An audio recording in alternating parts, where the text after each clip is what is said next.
Welcome back to the podcast, everyone. Today I'm with a very special guest who's been part of the EDM scene and pop scene for a while now, and I actually came to know him from going to a pop retreat that he threw. I know Nicky Buell and Anna Thompson, and they invited me to this pop retreat, and I came across this lovely man. His name is the one and only Fluencie, or Alex. Oh, okay. I see you cut with the space bar to me. Now it's my turn to talk. Yes, sir. Yeah, that's me. I don't know what you want me to say, but it was a good time. We threw that pop retreat, and people came. We played music. It was fun. So what made you decide to throw a pop retreat? Well, the girl Emma, The girl Emma.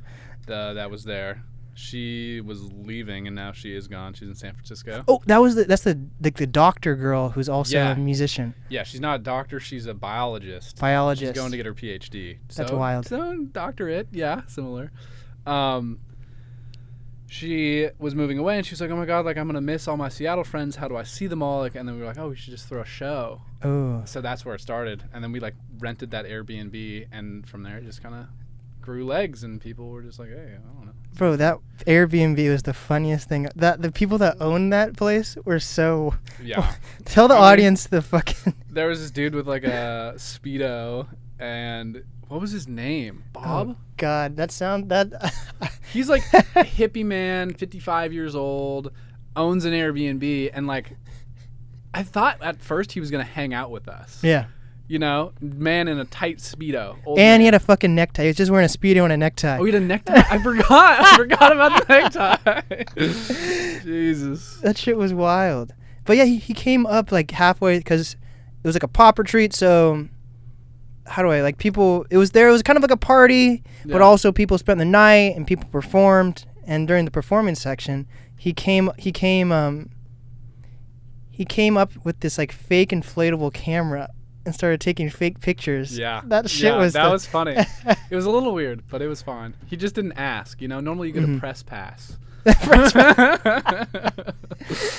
I don't know if you heard this just now, but I think you might be clipping.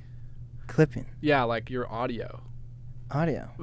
As long as you're not. I just heard your headphone, like, bzz, bzz, bzz. Are you... I think you sound pretty crisp. No, not me. I think, like... Hello? Check.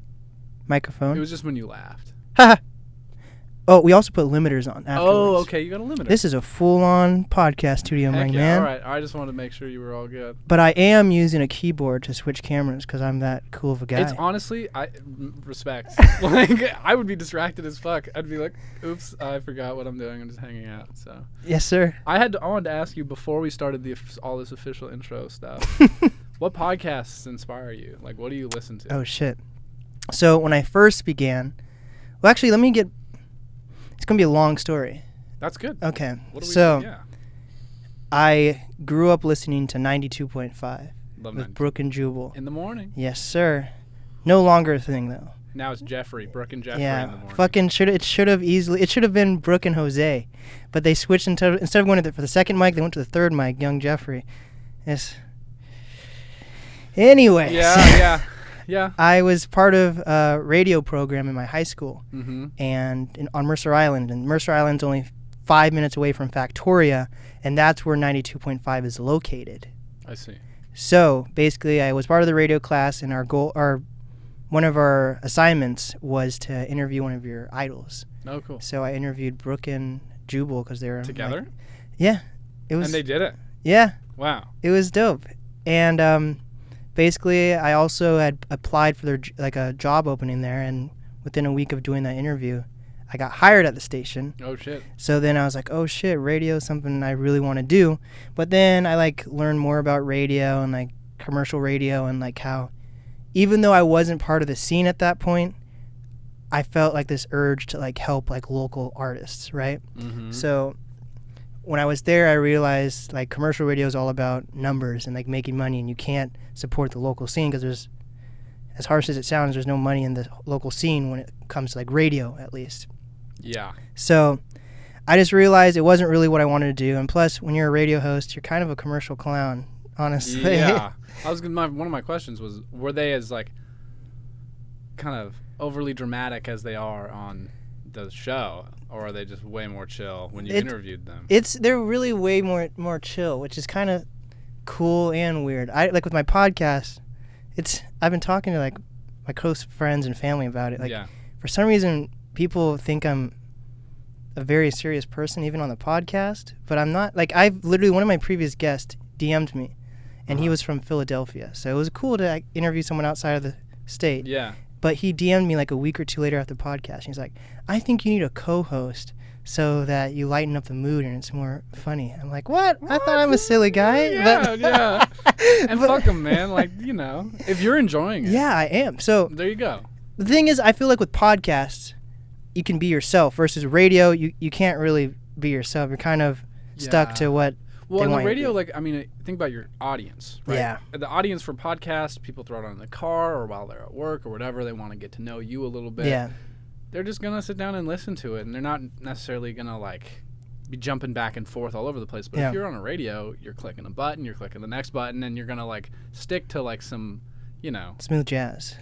I mean, maybe. But it's got to be more attention-grabbing. Yeah, right? For sure. That's why I think that's why they do that stuff. But with that, super fake though.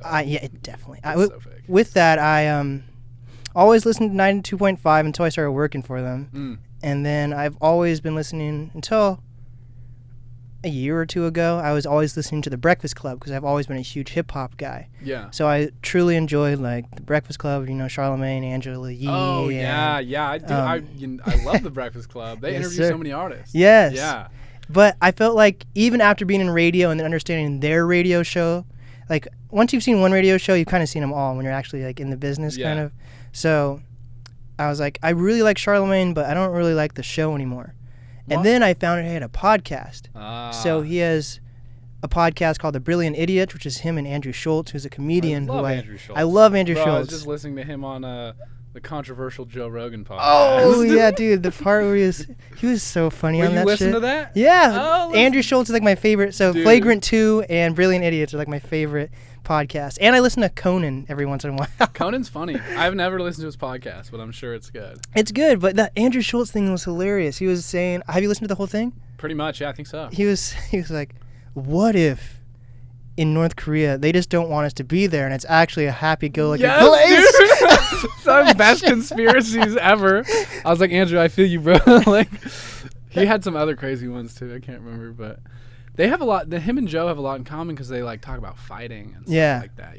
It's interesting to get that side of things. Are you into fighting at all? No, not at all.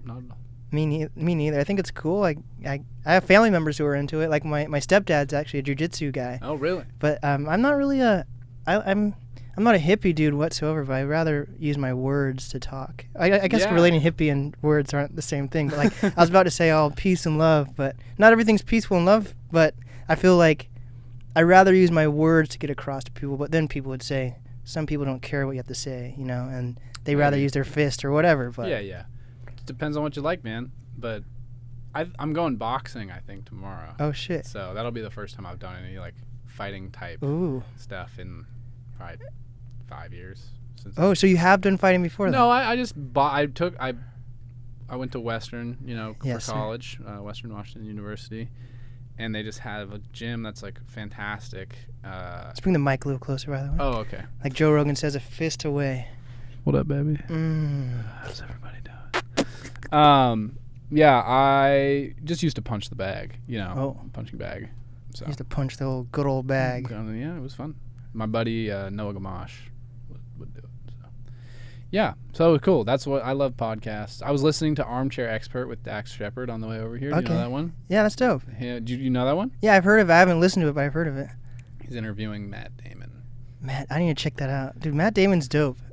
Yeah, Matt Damon is dope. I started watching Saving Private Ryan at work today because I was listening to a podcast about Matt Damon. So you're a big, you're a podcast fan. A huge fan. Hey. Yeah. And I had my own for a little bit. Yeah, tell me about your podcast. Okay, it was just me and my buddy Renzo, and we would just hang out and record our chats. Boom. And we uploaded one of them. Oh. They were fantastic.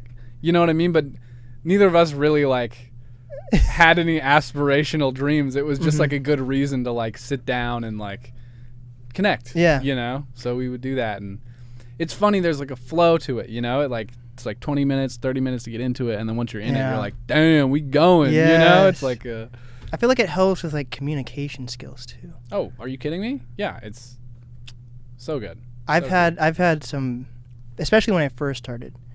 It's not that often anymore because I'm able to read people better. Yeah. But like when I first started, I'd had some brick interviews. They're just like, yep, that's what I do. Or like they wouldn't give me anything to go off. That's kind of the interviewee's fault, in a sense, right? Like if you agree to do an interview, you're supposed, you're half of the conversation, right? Like you show up to an interview, it's not like, oh yeah, I'm not gonna say anything. I don't know. I feel like it's a give and take type situation because like some people they think they like the idea because they've seen The Breakfast Club or they know that interviews are a way to promote your music. Okay. But then when they're in the spot even, they're like, oh shit, I don't want to talk about myself. Because a lot of interviews are about promoting yourself, honestly. And then you realize like maybe some,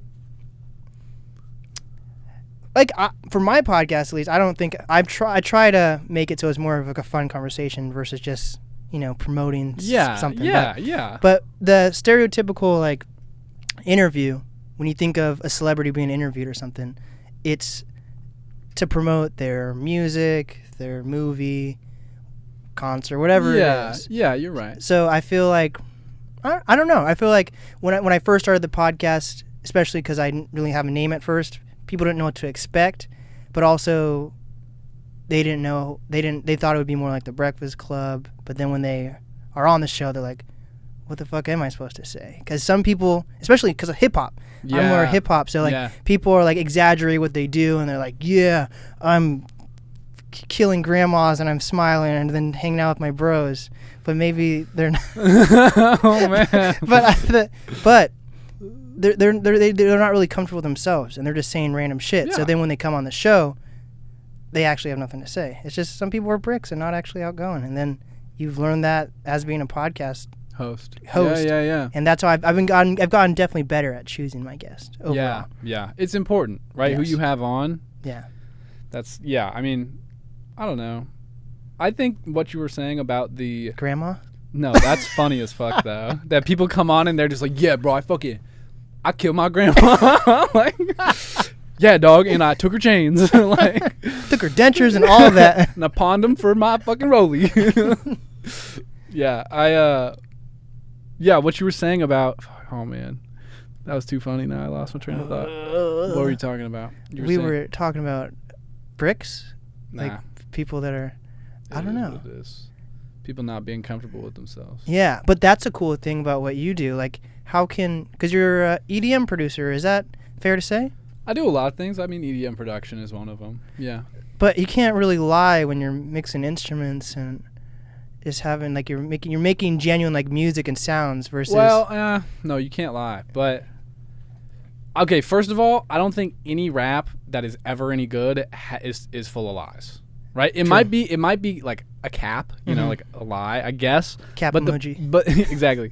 But the people who sing or rap or whatever, they believe what like they're saying. You know, like that I think is what makes good music.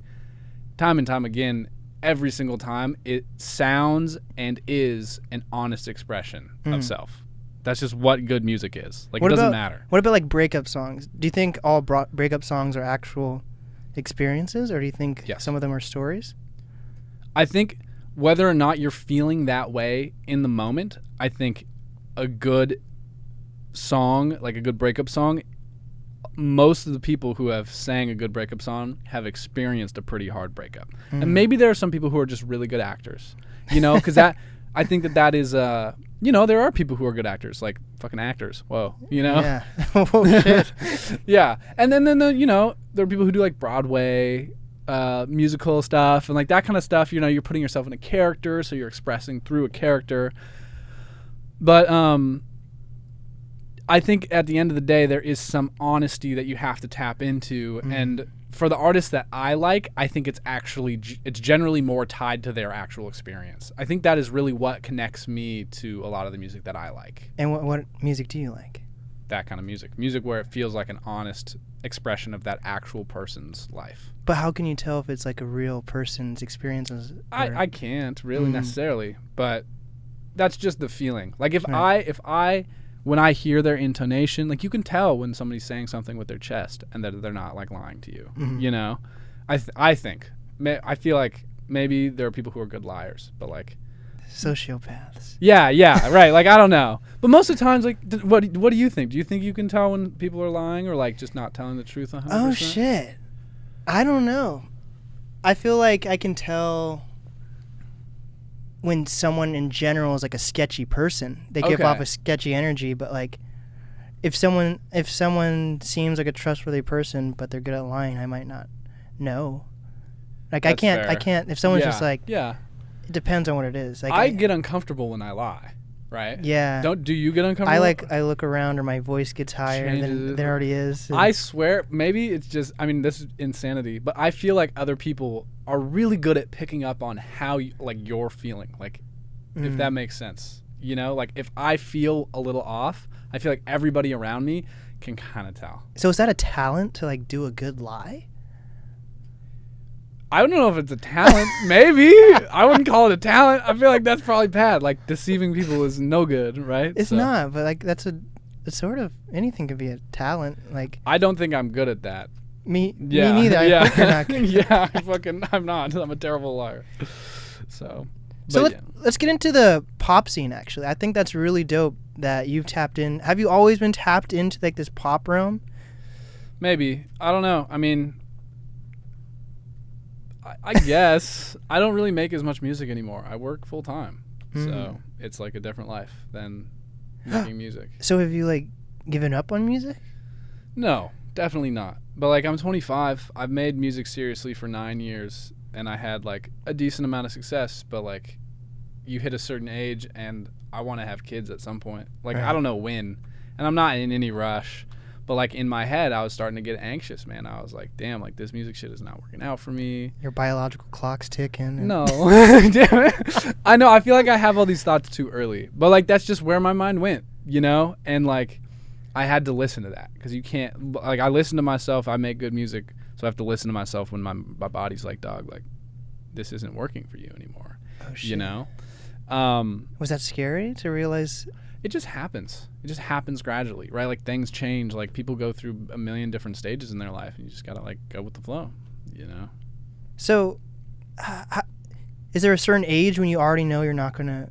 I think you make dope music, so I can't be like you're not gonna make it. Even I can't say that to you. I think I think you still have so much potential. But like, do you think there's an age when you know that if you're not getting success by a certain age early on in your career that it's just not going to work out? Or like how did you look at it? It depends on what you want, really. Like I think I saw what the success of being a musician brought and realized that wasn't necessarily what I wanted at the time, right? Like what would it bring? Well, I think that like there's a lot of I don't know. It was more just a feeling. It's hard to explain. I feel like I didn't want to do it alone. I didn't want to be like a pop guy. It seems it's a very self-centered activity, right? What if you have like a management and all that? Is that different or is that the same? You're still by yourself? You're asking some really good, uncomfortable questions. They're good questions though. If I say moist, will that make it better? Does that make it more uncomfortable? No, these are good questions. Why? Maybe I'm deluding myself and just like holding myself back in a way. Oh shit! You know. Well, we are in this. For everyone who hasn't been at this studio yet, we're surrounded by other therapist rooms. So maybe this actually is the perfect place for a podcast. Exactly. all podcasts should be good therapy sessions. I remember what I was going to say from earlier. Okay, I'm ready. Which was, you know how you were talking about. People do interviews just to like promote or podcast stuff to promote something. Yeah. Generally, I think that's like kind of the underpinning, but it's not the value of the podcast, right? Like you listen to it and you're like, oh, they're like promoting their book, but you hear them have this amazing, beautiful conversation with somebody. Like the Joe Rogan experience. Exactly. And they promote it at the end. After 4 hours. Yeah, exactly. It's like, that's not the point. That's not why we're here, you know? And that's not why you're there as a listener either.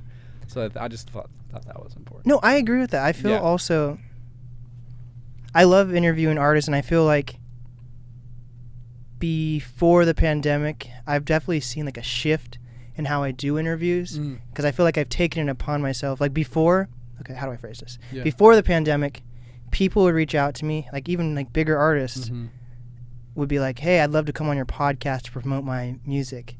And I would say no, because I didn't want to promote anyone's music. Right. I just wanted to talk to cool people. But then I feel like there's been a shift since the pandemic, and I feel like I saw all these like protests happening with like George Floyd, people losing their jobs, people not being able to go on tour, people not being able to meet with their producers or even managers. Right. So I felt like I had some obligation to start helping promote people's music and stuff. Oh, okay. So but you have a role here. I do feel like my favorite interviews are when I don't have to talk about their music the entire time, and we could just talk about the most random of shit. Yeah. But I think that comes with age also. Like, I feel like if I'm interviewing some super hungry artist who's maybe not even 21 yet, they might, first of all, not have enough life experience to talk about grandiose things. Sure. And they might just be hungry and be like, okay, this is cool. I have a podcast. I've watched enough interviews to know what interviews are about. It's about promoting my music. Hopefully I can be in here, in and out within 30 minutes, you know. But that's not valuable. Right. As a podcast. So I stay away from those, but sometimes I have to do that because sometimes they're my friends and they don't have other outlets, or I don't know. It is something that seems weird because with my elevator pitch I give everyone, it does pretty well. I always say like I promote the person over their craft. So I feel like that should give people. That's a good pitch. Yeah, I'm thinking about it more. It's kind of a hard job in a sense because like first of all, you're in this, right? This is kind of seems like what you want to do from the outside. I don't really know that well, but like I actually want to be a ballerina. Oh shit, bro! Respect it. One of these. Yeah, because you're dependent on your co-host or whoever you're with to like have a good time. You know? And if you're coming up, you're not going to say no to people, right? Like you're like, you're my friend. Yeah, of course. Like I'm the podcast guy. I'm the podcast. So like, you got to go through those shitty interviews. It definitely is. But then, because I think of everything more of like a business or like business oriented, or at least practice. I feel like practice is a good word. So, like today, you're like my 5th interview. Yeah, dude. Right? You but I don't seem tired. I'm having a great time, right? Like you're doing because every interview is practice. Whether it's going to be a 30-minute interview and I can tell right off the bat because they want to promote something, or they're in here to talk for a while, either one is a chance to work on my communication skills, work on asking better questions, work on figuring out what artists want me to ask them even. Sure. My questions are different than what other people want me to ask them as well. Like, is he going to ask me about my music?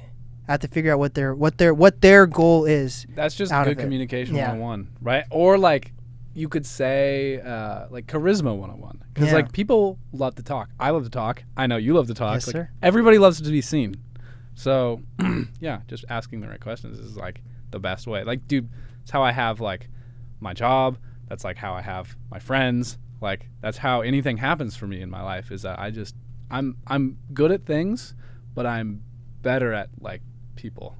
And you do a lot of things, it seems. Don't you do rock climbing or something? Yeah, dude. That is craziness. It's a good time. But you don't just do it inside of a gym. You like actually go out into you commented. I saw that. yeah. I do that. Yes. It's a good time, man. You're not scared of heights. I was scared of heights. That's kind of why I got into it. Was because, well, it was complicated. So I've only been doing it for like 8 months. Ooh, so pandemic Yes. time. Yeah, so I was unemployed. I need to move my body to get that energy off, I got a lot of angst. It's part of life. And there was a gym Oh. A climbing gym Okay. right next to my house, and I just watched the Free Solo documentary. Oh, about it. yeah. Have you seen it? Yeah, I've actually seen that one. Beautiful. Very good. Alex Honnold. Amazing. And I'd gone climbing with, did you know Otis, O-T-Y-S, music? He's a musician. Mm-mm. Okay. Local pop guy. So in Seattle area. Yeah. Super nice Okay. guy from Minnesota, I think. Wait. He's from Seattle, but lives from Lives in Seattle from Midwest. Oh, okay. Yeah. Anyways, we went climbing once, me and him, and then I saw the documentary, and then we drove past the gym, and I was like, dude, like I want to try this. Like, it looks fun, you know.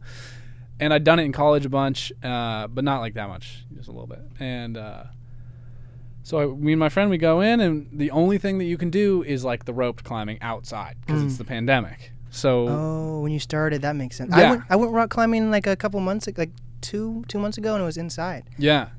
But 8 months ago, definitely Different story. Different story. Different story. So we're sitting outside, like looking up, you know, at this like 3-story rock wall, and I was like, all right, well, fuck it, I'm gonna climb this. I remember getting up to the top and being like, holy shit! But that was exciting, like being afraid of something I'm not that old, but like I'm not that afraid of most shit anymore. Like wait, I have a question. Do you feel like you're gonna live old or no? Yeah, fuck yeah. Okay, but you're acting like you're 40. Okay. Maybe well, plan ahead though. So maybe I don't know. I feel like I'll probably be like 90, 100. Oh shit! Yeah. There we go. Yeah. So continue, Terry. No, you're good. Yeah. That's pretty much it. That was the story. So that kicked me because I was like, I don't know, like I'm not saying I'm old by any means, but like, you know, I'm not afraid of that much, right? Like I don't know how much you go through your day and you're afraid of stuff, but the biggest thing that I get what you're saying. Yeah, the biggest thing that freaks me out is like failure. Okay. I guess failing at being a good person, failing my like friends, failing my family, my expectations at my job, whatever. Yeah. But there's not like much day-to-day activity. So when I got up on that rock wall and I was afraid, I was like, whoa, this is like exciting that I'm like actually afraid, even though it's totally safe. So it was a big part of why I was like intrigued. I was like, I want to conquer this. Damn, because I have like a fear of heights. Yeah. But I tried rock climbing. That was fun. The scariest part for me, I think, was because I did it inside. Yeah. So when you let go and you like fall, that's just the that's creepiest super part. scary, man. You got to know how to use your body. Yeah. To land? Yeah, like for sure. Like a cat. Yes. But that's dope that you do rock climbing. What else do you do? I do parkour. Wait, you do parkour I do for parkour real? For real. Like back flips, front flips, jumps, spins, vaults, that kind of stuff. The fuck? How'd you get into parkour? Same time, I was unemployed and I didn't have shit going on. You just recently picked up parkour. Yeah. Yeah. It's fun, dude. It's a great way to move your body. Oh my god. It's just fun. I don't know. You make friends. Seems like a win-win. Wait. So there's parkour gyms, or you just randomly went to a fucking place with stairs and benches and just... There is a gym, but it's called Dynasty Gym. It's the only gym that's any good in Seattle. Okay. But I went to my friend Nicole. We were on like a camping trip together, and she was like, "Oh, like I did this parkour class. It was cool." And I was like, "Oh, parkour, like that's weird. Never heard of that. Really, never done that." She was like, "You should go." So I went to one, and I was like, "Oh, this is fucking sick." Really? Yeah. And then I just did it a little bit. I did it for like a couple months, but it was like an intro class. So I was like, "Okay, this is kind of boring."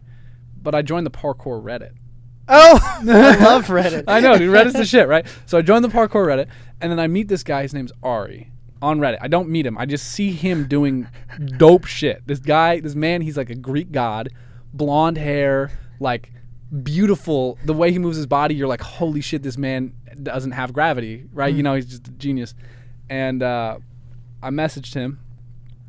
On Reddit. Oh, no. I saw a video of his that was at a place in Seattle. And I was like, I know where that is. Wait, it was a Reddit Seattle? Wait, Parkour Seattle? Or? No, just parkour. Oh, worldwide page. And one of the guys I fuck with, turns out he lives on Vashon Island. Oh, that's wild. Yeah, so I messaged him. I was like, yo, dude, like, that's in Seattle. Like, do you want to ever, like, meet up and train? And so we got together, and we started training. And he's amazing. He's taught me, like, everything I know about parkour. And this man's, like, he's not that old. He's, like, 20. But, like, oh gosh, he's parkour genius, and we meet up and do a lot of parkour all the time. Wait, so what do you need to do parkour? Do you need like abs and good balance or what? Yes, legs. Your legs are the most important part, like quads, ankle strength, because you like land on your ankles a lot. Not like on them, but like you need good ankle support. Core is good. Have you ever jumped off like, I don't know, maybe like a swing or something? Sure, yeah. And you like land on your feet and you get those like spiky feeling in your like feet? Yeah, so that is from like blood flow, right? Like if you're walking and running, the blood flow in your feet is like normal. But if you imagine like you just hang from a bar, the blood will flow all to your feet and you're not like getting the blood out. It's the same thing with a swing. Like your feet are up off the ground, so the blood goes to your feet, and then when you land, there's like a bunch of blood in your feet, and that's that feeling. Holy shit. Yeah. It doesn't happen when you do parkour. But, so if you fell from like a super high building with all that blood, do your feet just explode? Or? I don't know. It'd probably be uncomfortable, but I doubt they would explode. Okay. Yeah, you'd probably be okay. So yeah, continue. You need core. That's it. I mean, the legs, ankles, core. I mean, it's a sport. You can do climbing too, like climb up. Climbing and parkour are like adjacent. Mm-hmm. They're not that different. You know. So do you see everything as a fucking obstacle now? Unfortunately. Sometimes I'll be like hanging out with people and I'll be like having to resist the urge to like try and like get on top of something. I'm like, they would think this is weird. Like, don't do it, you know? So can you like, what is it called when you climb up a gutter real fast? Yeah, that's just like an ascent. I don't know. So you can do all that stuff? Yeah, because climbing is actually my primary discipline. So. Oh shit. Is that from rock climbing or? Yeah, like rock climbing, yeah. So do you want to be like a ninja or what are your goals? No. It's funny because it's like, it could be a really corny thing to do, and I see that from the outside, and I'm like, fuck, man, why did I pick like these weird things to be into, you know? But no, it's just a fun way to stay in shape. Like, I feel really good in my body. I feel better now than I have in maybe 5 years. Wow. And like, I enjoy it. I make friends, and I get to take care of myself. Wait, so how do you make friends through parkour? Well, like Ari, the guy that I met. So whenever you do parkour, it's with him? And often, and then there's always like people around the spots because there's not that many good spots, and we go on the weekends, and so there's like people around. Like last weekend, we met this guy. Oh fuck, I can't remember his name, but he's like, oh, you should come boxing with me this weekend. Oh. So I'm going boxing with this guy. It's like. So that's the thing. That's like, I think people. I don't know how people feel about this, but I feel like the best connections or relationships I have mm-hmm. are meeting people like organically. Yes. You know, like. I feel like a lot of people spend time trying to meet people like over social media or like dating apps and things like that. And I feel like you never really, it's always going to be that weird barrier because you didn't meet them in person. The shared interest thing is not as strong. That's cool that you picked up rollerblading. Rollerblading. I was about to tell you I picked up rollerblading. You picked up rollerblading. I just picked up rollerblading and surfing. So I was like, that's cool that you picked up cool surf? stuff. Yeah, I'm not Oh, are you a good surfer? No, I've always wanted to do it. I just never gotten around. Really? You've never surfed? I've done it once or twice in Hawaii, but never like for real. Like, dude, good. When I do it, I've only done it like 2 or 3 times now, but it's more a recent thing. But yeah, like when I've done it, I've been out there for like hours at a time, and it's the craziest shit because you have to like. This is the weirdest part for me. Is you're with sea life. You know, like that's their habitat. Domain. So like when you're going out into the water to surf, you have to like shuffle your feet. So when you get out into the deeper parts, you're scaring off all the fish and shit. And like the last time I went to Oregon. I drove just to go surfing in Oregon. Yeah. In this cool little ocean town called Yahoats. Yahoats. And that's where I stayed at least at an Airbnb. And then we went surfing in Newport at Otter Rock. Nice. Otter Rock. And like I guess it's well known for having like stingrays and stuff. Oh wow. So you had to shuffle your feet, and a few times when I was, because we were there for like 5 hours surfing, and like I'd shuffle my feet, and every couple minutes or so I'd actually like step on like a baby stingray and shit. It was the scariest thing, and like one of them tried to like nibble at me, and it was but it's cool. And then I recently picked up rollerblading because my stepdad's like, he could have gone pro for like rollerblading. Like rollerblading. Like tricks? Yeah. Like skateboarding, but like rollerblading. Okay. See, people don't realize that like when people think of roller skating and rollerblading, they think of you're just in a fucking ring. But like, I'm happy that you see it. It's actually fucking tricks. Yeah, for sure. So he's been teaching me how to rollerblade, and he has like like a crazy setup, and like I just picked some up off of fucking OfferUp for $50, and then I see his setup, and I was asking him about his, and he has like, it goes your boots, your frames, and your wheels, and those all cost like a different price range. So like your boots alone could be like $300, your frame could be another like 70, your wheels can be however much, right? Yeah. So it was a crazy expensive setup, and then mine is just some fucking shit I picked off OfferUp. So right now, because I'm not super good at like rollerblading yet, I'm debating whether or not to invest into these new rollerblades I want, because like right now I'm not really enjoying the ride on these, but they're like the ones I want look dope as fuck. So I might invest in some new rollerblades, but I keep rollerblades in my trunk, so like I can just pick up whenever. And we have the studio's in Green Lake, so and like the Green Lake's just right there. Go around. There's a skate park too. Oh shit, there's a skate park? Yeah, like Lower Woodland skate park. Is that? Yeah. Damn, I need to learn more about. I really didn't know this place existed. Isn't that weird? Where are you from? Yeah, so I grew up on the east side, East Seattle, Mercer Island. That's right, you said that. And now in Snohomish. Yeah. And I don't know. I'm learning a lot about different parts of Seattle. It's kind of cool to see. Where'd you go to high school? I grew up like my entire life on the island almost. Wow. So preschool. I was born in Totem Lake, so Kirkland area.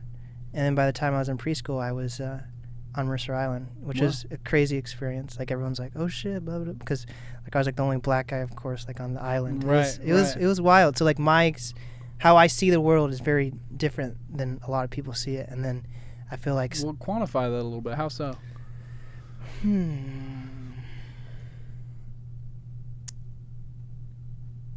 Well, the easiest example is like I feel like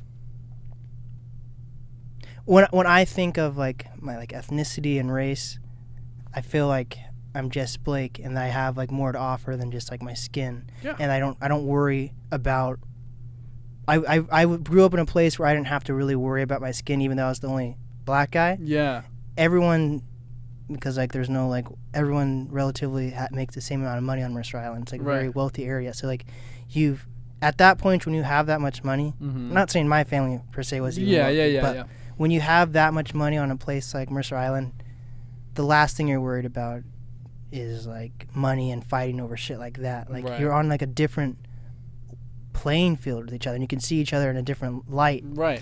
So like I was able to make different connections and see people differently and not worry about skin tone and things like that. And now when I'm like out in the real world, like I would feel comfortable walking into any job in Mercer Island and be like, hey, I live here, I live on the island, go to school on Mercer, at the high school, I'd love to have a job here. And there would be no question, no one would be like, oh, you're black, I don't know if you're going to be a good fit here. Right. But now that I've left the island and I live in the fucking woods, Snohomish, where like the closest city to me is Monroe, and that's I really don't know if this is a bad word or not, but like I hear, you know, the word hick, right? Like people hick, think, but I wonder if people are just so used to saying that we forget that. I don't know if it's like a slander or not, you know? Definitely not a positive word. Yeah. But I don't think, call a hick. I don't know. It depends on who would be offended. I'm not like, I wouldn't identify in that way. Right. So, I don't know. So you have to ask him. So with that, like, I definitely feel like my blackness when I'm going to the grocery store at fucking Monroe. That's the closest city. Right. And then, like, I see my friends that are artists, and, like, a lot of artists. It's like a lot of artists in the Seattle area didn't come from like wealthy areas, so they've had to struggle with like finding a job that pays well and make their music, and they feel like they have to fight against like diversity and all these things. But because I grew up in a very educated, fortunate place, I was able to figure out what I wanted to do with my life when I was in high school, and like actually set those things in place. Like there's not a lot of schools that have a radio program, or like I was able to have like good jobs by the time I was like 15. Wow. Versus some of my friends just now are getting jobs that are like artists and shit. Right. And so I just feel like I'm able to look at things differently and not think not think that my skin color holds me back, or like how I think holds me back. Like I think I'm educated with how I talk, and I don't have to worry about like putting on like a white voice or anything like that. I feel confident in who I am, and I feel like a lot of people feel like their upbringing may make them feel lesser or something. I don't know if that's the right way to phrase it. I mean, I'm pretty white, you know. Like, I grew up here, so it's like I can't imagine what that's like. You know what I mean? Like I don't know. Yeah, I don't. Me neither. Like I guess I'm. Like when people look at me, they probably think I'm black, and I feel like other black people, like they're so proud, or they know they're black. Yeah. But like the OJ thing. I'm not black. I'm OJ. Yeah. Right. I feel like I'm. I know I'm black, but I'm Blake, and I know how to conduct myself with different people and talk. Like I'm the last thing I'm thinking about is like how I'm speaking to these people, or like what do I look like. I mean, I think that it's interesting. You're like experiencing profiling for like after like becoming an adult. Yeah, right. And I think most people probably experience it the other way around. Yeah. And so it's like, but you know, I think we're all a little bit racist. Like, unfortunately. Like ideally that's not the goal, but like like that's just like the reality of the situation is like we like people that look and talk like us. Yeah, it's easier to communicate with the people that have our dialect because you don't have to repeat yourself. You don't have to like and that's just how it is. Super unfortunate that leads to conflict, But I was telling Trey, all day Trey, because he's queer, and like a lot of artists feel like whether they're reaching out to me, like I'll have people reach out and the first thing they say is I'm a queer artist or something, or like why not just artist? Like Trey has to tell me that he's queer during the interview, or feels like he has to. Right. Like I feel like we're gonna get to a point in the future, in like a very Total Recall type way, deep in the future, that the last thing we're gonna be worried about is fucking race and color, like sexuality. I hope that's. It seems like that's the direction we're going. Yeah. I hope that we can get there. Because, but the problem is, I don't know. There's a lot of systemic bullshit. Who knows? Like one parkour at a time, I feel like. Yeah, I feel like you just got to do what you can. Like, that's what I just try to, like, do what I can. I don't claim to know what's going on. Yeah. It's just it's so complicated. Like, everybody's got a different opinion. Some people are hurt by some things. Some people aren't. Yeah. So. I think overall, the biggest thing I learned from growing up on the island is open-mindedness. Yeah. That's the key, man. I don't know. But like, what was your upbringing like? Well, I grew up in not the nicest part of Seattle. It's like, do you know Aurora? Yeah. 101st and Aurora. Some people think that's hard as fuck. Maybe it is. I hope it's okay. It was not the best. Okay, my bad. I don't like to glorify like a tough living situation because it's not cool. It was, and that, but like I think it was like me and my brother were the only two white kids in our neighborhood. It was mostly Ethiopian people. Okay. And so like all of my childhood friends are like Mogus, Moktis and Brahani, Dawit and Nahum. Like they're all these people, and they're like, we would go to their houses and we'd eat like Ethiopian food. Hell yeah. And it was bomb as fuck. Like I love injera still, so it's like, but I don't think I've had Ethiopian food, but I feel like he's mad at me. I hope he's not mad at me. I feel like he's just going through a lot right now. But like I'd say my best artist friend is Nestra, and he's Ethiopian and Muslim. Oh wow! So it's cool to like talk to him about like how, because his family is Ethiopian and Muslim, they definitely don't think music is even a possible career path. Wow! But so he had to like fight between doing music and staying true to his traditional values. And wow! It's always interesting to talk to him about that. But I guess I've never had Ethiopian food. It's good, man.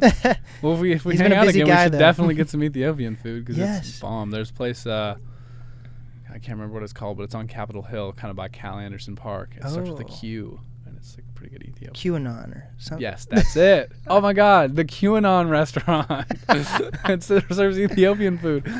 Yeah. So you felt like, do you know the band Everclear? No, but I've had Everclear. Do you know? There's this song, for some reason, it's like one of my favorite songs right now. It's from the early 2000s. Okay. It's called Father of Mine. It's like, Father of Mine, Where did you go? Okay. Okay. I mean, that was fire. Okay. I think I know the band. It's like rock. Yeah. It's like almost like punk. Yeah, Yeah. pop punk rock. So anyways, one of the lyrics is this guy is talking about how his dad left him when he was like 5 years old. Yeah. And that he grew up in a black neighborhood. Mhm. So maybe you're that Everclear guy. I'm him, or I'm his father. No, Wait. I'm the guy. Yeah, I think you're him. You're not the you're the kid I'm growing the up in kid. that black neighborhood. I'll show you the song afterwards. Maybe you'll relate But to it. you know, like I only realized that later, right? Like I didn't realize, like, oh, like me and my brother, are, like the only white kids in this neighborhood. Like we didn't know, we didn't care. So they treated you like family, basically. Yeah, we were. We all hung out. I mean, that's like awesome. when it snowed, we'd go outside and play in the street with, it was like the summer we'd do slip and slides together. It was all the same, right? So It's weird. I thought like you think if you go to like a school or something that's like mixed, that everyone would be more friendly. But you still, when you see like schools that are like Asian, Mexican, white, black, you still see like a lot of kids sitting at the Asian table. Yeah. What does it take to mix these? I don't know. I mean, like I feel like it's cool to be in music and see all these different ethnicities, but overall, because we're in like the Seattle area, a lot of artists, no matter what, are going to be like white. most people here are white. But I feel like if you're a rapper, I see a lot of black rappers. Right. And then like each of like pop artists and rappers in Seattle, especially, have such different backgrounds. Like Anna Thompson has a very different background from whoever, like a Nacho Picasso. Yeah. It's definitely interesting. And like I hung out with Alex Cade a couple times. I don't know if you know him. What's his stage? Is that Alex Cade? Yeah, he works with like Samurai Dell. See, I've heard that Samurai Dell is one of the first people I heard of, and I still haven't. When I started the podcast, I don't know much about him though. Yeah, he works. I think he works with Lorelai. He works with Lorelai was one of my first ever interviews. So she brought him up like 2 years ago. Wow. And I remember that name because it's an interesting name. But I don't know anything about him. I hope she watches this. We're gonna clip this and I'm gonna send it to her and I'm gonna be like, hey, please, we finished the song together. It's so good. We made this song and I just want to release it so bad. Oh shit! When was it made? Like probably like 8 months ago. You gotta do it before she left to LA. She's in LA now? She's in LA. She's been in LA for a while. Is Moses there with her? Moses is there with her, yeah. Dude, they're a power couple. They really I are. always tell He's a people great that. producer too. Yeah. Like he sent me the vocals and I was like, oh, I don't know, we'll see what happens. And they sounded fantastic. I didn't have to do a thing. So shouts out to Moses. That's dope. So wait, what were we? You're saying something about Alex Kincaid? Oh yeah. Wait, what is it? Alex Cade? Alex Cade. I don't know him. Yeah, I mean, I'm sorry. as Alex far as the Cade. rappers, like Karma, I've worked with Karma. I love Karma. Karma's great. I've worked with Django a little bit. Like he's great. 509. Yeah. Like I don't know. I rappers. Those are like the only three I think I've worked with. I mean, I love rap music. Bro, I was looking at your website and like your little press releases you've had and like each written interview I read, you always bring up hip hop and wanting to work with hip hop, and that goes back like 5 years ago, and you still haven't done anything with hip hop. That's not true though. Like, have you done it as much as you've wanted to? No. Okay. No. But you gotta. Oh, you know what? There was this kid. His name's Dalen. I think Johnson. He goes by Days.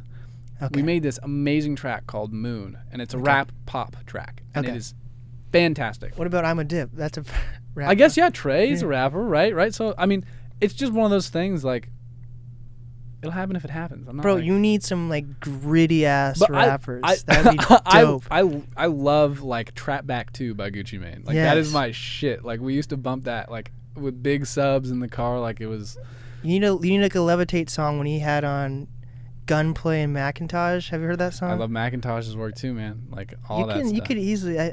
What has it been like? Why haven't you been working with these? Why haven't you made these songs yet? Well, because the connections. Like maybe this will lead to there me doing. You know what I mean? Like I'll help you out. Okay, bet. Let's go. Yes, honestly, it could be an amazing connection. I love rap. It just depends on like who you meet in person and like. Oh, you know who else I tried to work with? Campana. Oh, I TJ. love Campana. Yeah, I made a couple beats for him. I think part of it, what it is that rappers, they're not like, oh, this guy, like he really gets me, or he's a rap producer. Like I don't know if they see that I actually truly do love rap music and like want to like put them on a platform and like elevate their message or their personhood or their artistry. Like I really do. I want to work with them and I want to promote and I want to do the thing, you know? And I think when I sat down with TJ especially, I don't think that he really knew that I was like into it, or he just wasn't impressed with what I had to offer. Wait, so you talked to him in person too? Yeah, I know TJ. He's Peter Kruger's roommate. So it wasn't like I was going to be like, maybe you just haven't had the chance to meet him in person. It would be a different experience. No. But you met him in person, you showed him what you had, and he still said no. He didn't say no. I made a beat for him, and I was like, hey, man, you should write some stuff. But you got to understand, like, I don't force an artist. You can't force an artist to do anything. You know, like, you just got to let, if they're going to do it, they're going to do it. Yeah. It's like, you know. So is that why you make some of your own songs their own vocals, or do you just enjoy that? I enjoy it. Do you ever feel like you run out of artists to choose from, or you don't know who to reach out to next? Yes. There we go. Yes, definitely. Because there's like sometimes when I feel like I've worked with an artist, I kind of get it, and I'm less inspired when they come in the studio because I've heard a lot of their story, and for me it's like.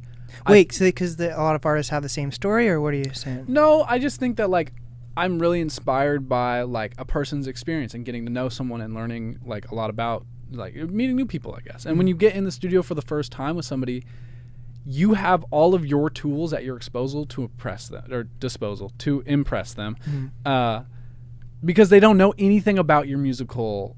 Like you and them have never worked together before, so anything that you do, like if you got your bag of tricks, you can use all of them. Right. But like after the first time or two times, you know, you've used a lot of your tricks. Yeah. At least your favorite ones. Now you got to be more creative, which is great. You know, I got nothing wrong with that. But I like, you know, you both can bring, I feel like, the most to the table the first time. That's how it's been for me. That's been my experience. So you wouldn't do a whole album with an artist then? I would. I mean, I produced an album for Anna Thompson. Ooh. You know, so. Wait, is that out? That's not out. Yeah, it's Centerpiece. Oh shit! I don't know if I've heard that one. Wait, she has a full album out? She has a full album. It's like telepathically. Like oh that. yeah. Dreams bad. About him, like Coffee. Yes. That's the Never pink. Enough. It's the pink cover. The pink cover. Okay. Yeah. See. Yeah. There we go. So I produced. Well, Jake Crocker did a couple songs, but I did majority of them. Yeah, Jake Crocker's a newer person I've heard of. I know a lot of people. I know he's been in the game. I know he's been in the game, but he's like a newer name to me. And we've were supposed to do an interview a while ago, back in like January or something. But yeah, I talked to so many people I sometimes forget to follow up with other people. But, I understand. So were you ever focused on? Were you ever part of the music scene then, or like when I think of the music scene, I guess it's the people that are performing at a lot of venues are like rappers and bands like. But I performed live. I performed at the Showbox. I did Capitol Block Party. Okay. I opened for Black Bear, Joey Badass, Kyle, fucking I don't know who else, Joyride. So. But you don't do like local shows really. Like when I say local shows, you're not going to like a Macintosh show and opening up for him or like these local. Well, they're rappers. But that's still. So what do they? So I've only seen like rappers and bands do shows. Like, what do these other genres do? Do they do shows also that are local, or do they have to be on like big budget tours or whatever? Yeah, I mean, when I opened for Joyride, he's like an EDM act. Yeah, he was on a nationwide tour. I opened for Black Bear, nationwide tour. Kyle, Joey Badass, nationwide tour. We played. I mean, obviously, Capitol Block Party's like. Dope. So that's 2 years ago, or? Yeah, I guess so. And we were booked the year after, too. It's going to be like a big... Yeah. You know, we were riding the Numos stage, and then it was like... Dude, it's happening this year. But I feel like I don't really know anything about Seattle music politics because I really think that it's just stupid things that people tell each other and that holds them back. There shouldn't be any politics. Like, I really don't think... Welcome to the world, man. There's politics everywhere. That's life. But, like, especially politics happening right now. Local politics shouldn't really be a huge thing. I don't know. But, the Capitol Hill Block Party rebranded for some reason. I don't know if you've seen like all the Instagram flyers and stuff called like Day In and Out. Oh, that's Capitol Hill Block Party? Yeah, they rebranded. Oh, I didn't know. I because of politics, but I don't understand what the politics are. But yes. Damn, I should talk to. So Evan Johnson, he's the booker for or one of the bookers for Numos and Barboza. He also did a lot of booking for Capitol Block Party. Mm. He is the reason that I ever played those shows, and he just liked my music. We met So up. you made the connection. Yeah, the connection. He's a great guy. Put me on, even though we didn't really have that deep of a connection. I just met him a couple times, and he's like, I like your music. And then he just consistently put me on. So I owe a lot to him, and I don't really know him that well. It's Damn. kind of a strange situation. But he did a lot of booking for Capitol Block Party, so I feel like he would know. Yeah. If it doesn't get canceled, you know? The day in, day out, you think it might Yeah, get because canceled? of COVID. I don't know. Yeah, it might be. Wait, so, but what I'm trying to get at is you never have been part of the actual local music scene and going to the local No, show? yeah, I have been a part. I mean, I'm definitely part of the local music scene, but just not like, if you say like Macintosh, right? Like I'm not gonna rap. You're not rap, I'm but not like, a rapper. but is there like, so what genre would you say you're mainly in? Pop, EDM. So pop EDM. Is there a huge circuit of pop EDM throughout Seattle where they go through and do local shows at Numos and? No, but there's enough, right? There was Metza, and then there was like, what's his face, Manatee Commune, Grant Eddy, and then who else? I don't know. There's like Samurai Dell. There's like Kyle Kien. There's Chong the Nomad, and then there was Joza, who moved to LA. You have a song with him. Yeah, Greener. Great song. So maybe that's the thing. When you're making that type of music, like pop EDM, you can honestly give a fuck about the local scene because that's music for like the internet, I feel like. Like that can reach so many different people because it's just like instrumentation. Maybe. And I guess you mix in vocals and stuff, but like you don't have to prove you don't have to prove anything to like the local scene maybe, and like you automatically we sold out a 250 cap venue. We sold out Barboza. I'm just trying to figure out like why there isn't like the main people performing at local venues are like bands and rock. I mean that's the same thing, bands and hip hop. Hip hop, yeah. But what's happening to these pop artists, EDM artists, country? I guess country falls under. Maybe. What's happening with EDM and pop? I mean I love performing live, right? So when I do a show or I decide to do a show, we sell that bitch out. That's what happens. But then how don't you know who else to work with? Like that comes from like when you're part of the music scene, I feel like you have a plethora of artists to choose from. I do. There are plenty. That would come and perform, but a lot of them have moved to LA. Because of like opportunities. So then how did you find like a Nicky Buell and Anna Thompson and a Tigerlily? Yeah, right. Tigerlily and I went to high school together. That's so funny. Yeah. And then Anna and I went to you guys went to... I wonder what she was like in high school. I didn't know her at all, really. She was really popular, though. Really? Apparently. I'd heard her name, but I didn't know who she was, She grew up in North Seattle? Yeah, bro. She grew up in was she like rough? And like, yo, I'm Tiger. No. Not at all. She's super sweet. She's a little crazy, but in a good way. We love Tiger. My grandma went to one of her shows when she was like a pop punk band. Yeah. And she saw that I had interviewed her, and she's like, I knew Did you her. interview Tiger? Yeah, that was the funniest shit. Yeah, I hope Tigerlily listens to this because I'm going to tell you this. Yeah. And whoever has listened to this far so far can check out that podcast. Probably like one person. I don't know how many people listen. I got some friends. You got people that listen to this whole thing? Yeah. But, honestly, respect. So. Wow. The Tigerlily interview, compared to what I'm doing now, is way different. It was over Zoom. My Zoom interviews were cool. I had some pretty big hits on Zoom because everyone was like home quarantining. But the point with the Tigerlily thing, it might be a hard thing to watch after seeing like my setup now. But halfway through the interview, I think she was in LA. This fucking like naked guy like walks behind the camera and into the fucking bedroom behind her, and I was like, I'm keeping that in. It was funny as fuck. That's great, man.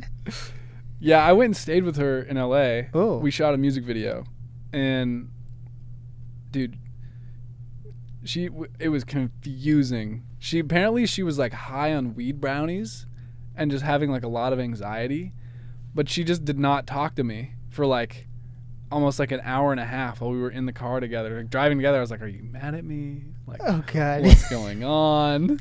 She said nothing, no words. I was like, "Okay, well, I'm I'm sorry. I don't know That is what hilarious. I don't know what I did. Like, can I Okay. fix it? Like." But after the shoot, it was a completely different story. You know, we did this music video Wow. shoot. She was all stressed, and then afterwards, it was like. But like, what do you think of her? Like, is she She's like? great. Is she like? Do you think she's an artist that's business savvy and knows Oh what the my next God. step is? Or You don't even know how, bro. She is killing the game. She's got this like PR company. It's like something house, or I can't remember, but she has interns that work for her, and she doesn't pay them because they get credit for their school.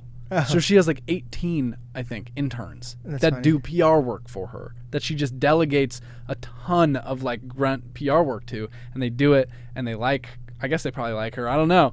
And like, yeah, she just covers a lot of ground, like promotion wise. She gets like blog posts, she gets like articles, you know, news write-ups, whatever, like on all of her songs. And she's done this really good job of like building this organic audience with the help of like this PR company that she's set up.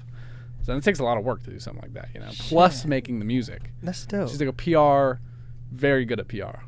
Well, that's so funny. Like, I wouldn't have thought that you went to school together, but that's funny. Yeah. So then what made you guys end up making music together then? Well, we just like reconnected, like started messaging each other in like LA, and You were in LA and she was in LA at the same time? Yeah. What were you doing in LA? I was visiting Josa. Okay. And my friend Evan. Shout out them. They're great. They really are. And yeah, and then we just like, we were like, oh, we should make a song together. That's always where it starts. You like, you make the song together, and then you like put the song out, and you're like, oh my God, it's so fun. You know, and then you just like become friends. So Wow. yeah. And then what about Anna and Nicky?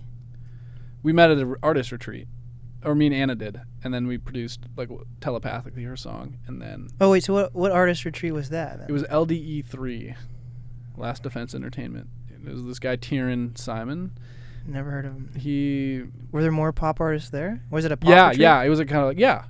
There was rappers too. It was like the whole Seattle scene, not a whole, but like a big when part was of this? it. Like a little, like this time last year. Damn. Yeah, it was cool.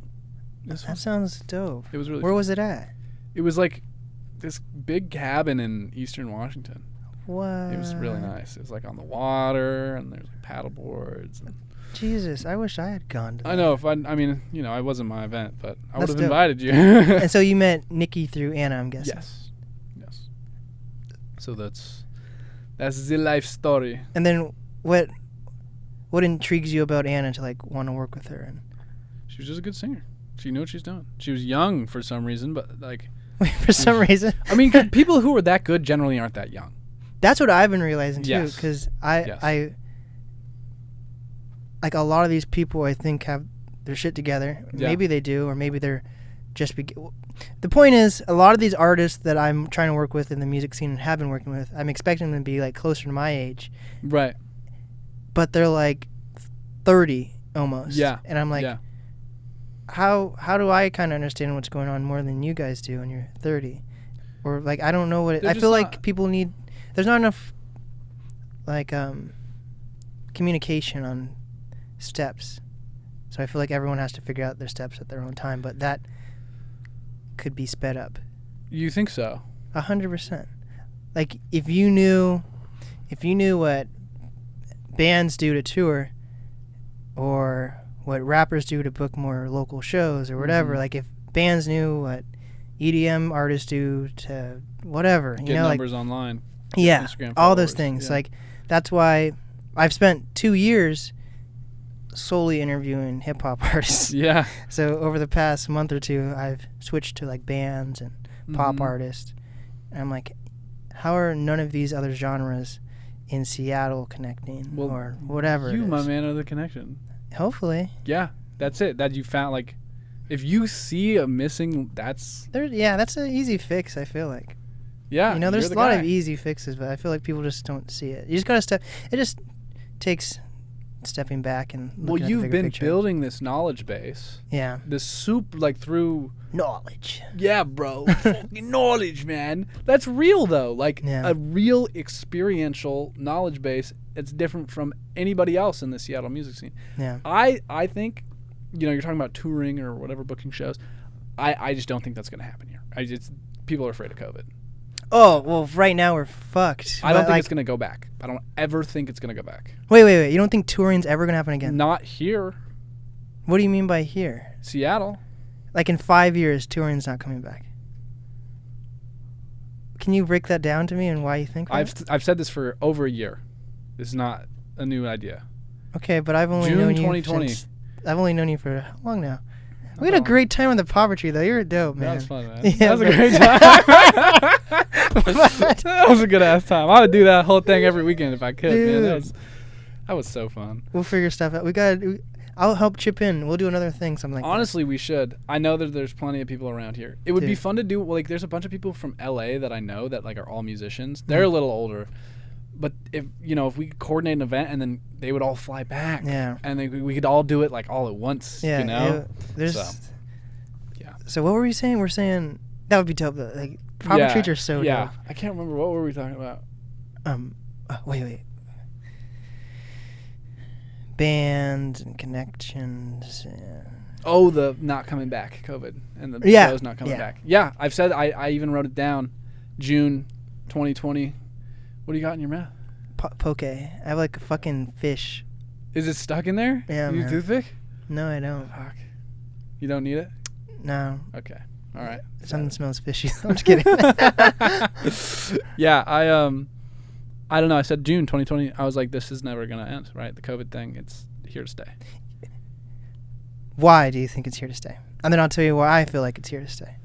It benefits the richest people in the world. It benefits, whoever owns Google, whoever owns Facebook, whoever owns Apple, whoever owns Amazon.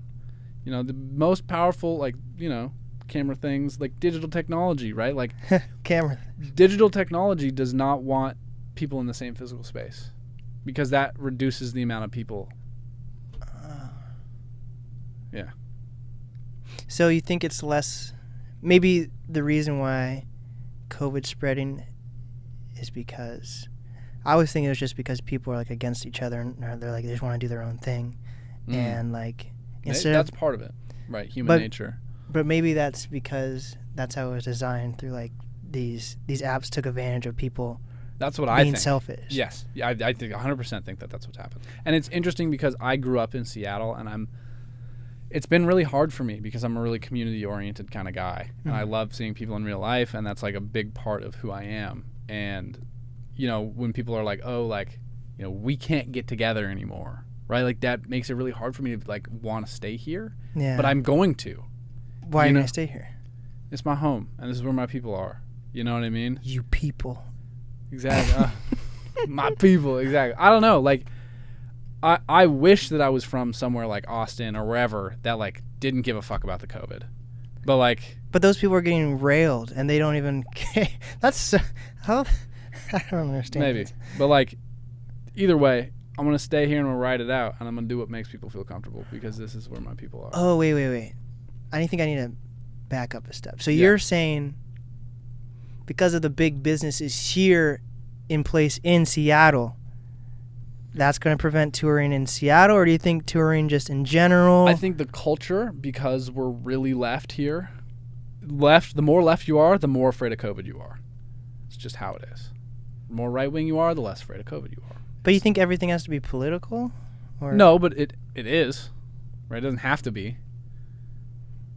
But you don't have to be afraid. Like, I'm not afraid of COVID, but I have an understanding of COVID and what it's doing to people. So, like, I'm cautious. Cautious is similar, right? More cautious. You're more cautious than somebody who's, like, in more Republican state. But the thing is, like, just from, like, a statistical standpoint, those people who are less cautious are about to get railed. Because this, like... We're in the worst possible position right now for COVID, and people are acting like how we are right now is worse than it was last year, and we're open and doing whatever. The issue that I have with the information is that there's so much information and I don't know who to believe. But you can just see like the numbers at least when it comes to how many people are getting. You don't even have to look at. How about this? Okay. Just from like being a normal person. Let's say you didn't even have technology whatsoever. Right. And you just know you have friends who are going to parties and stuff like that. Yeah. Any friend that I've known, just from my experience in the past month alone, that's gone to any of these festivals, whether it's Watershed, Lollapalooza, Bass Canyon, whatever it is, or just like a kickback. A lot of my friends are coming back saying they've gotten COVID versus my friends who are in college. Last year, there was maybe like a 20% chance that they'd hit me up and be like, oh, shit, I just got COVID from going to this party. Like, more people are getting COVID if you just ask Probably. So, with that, just from that standpoint, that's not good. No, definitely not. Definitely not. Right? Like, you don't want people getting sick, you know? But are you thinking of it as like more of like a flu thing, or like do you think do you care if people get it, or do you think people are dying from it, or you just don't think it's that serious because people are getting over it? I don't know what to think. Oh. I don't know what to think. It's really I feel like I'm being fed a narrative. Well, you work at Microsoft, so do you know Microsoft's narrative? Have you heard? Yeah, I mean, you've heard some spiciness about. Oh yeah, dude, I have a bunch of NDAs and like stuff I can't talk about. Really? Yeah. That's like COVID related? No, none of it's COVID related. It's all technology. Yeah. So do you do something cool in Microsoft? Yeah, I just work on like antennas, like your phone. I make your phone stuff similar to your phone connect to the internet better. That's it. Like a device, like a Surface, Microsoft Surface. So 5G gives people COVID. Yes, you're right. Yeah, 5G, you just go stand next to an antenna and you'll start feeling really weird.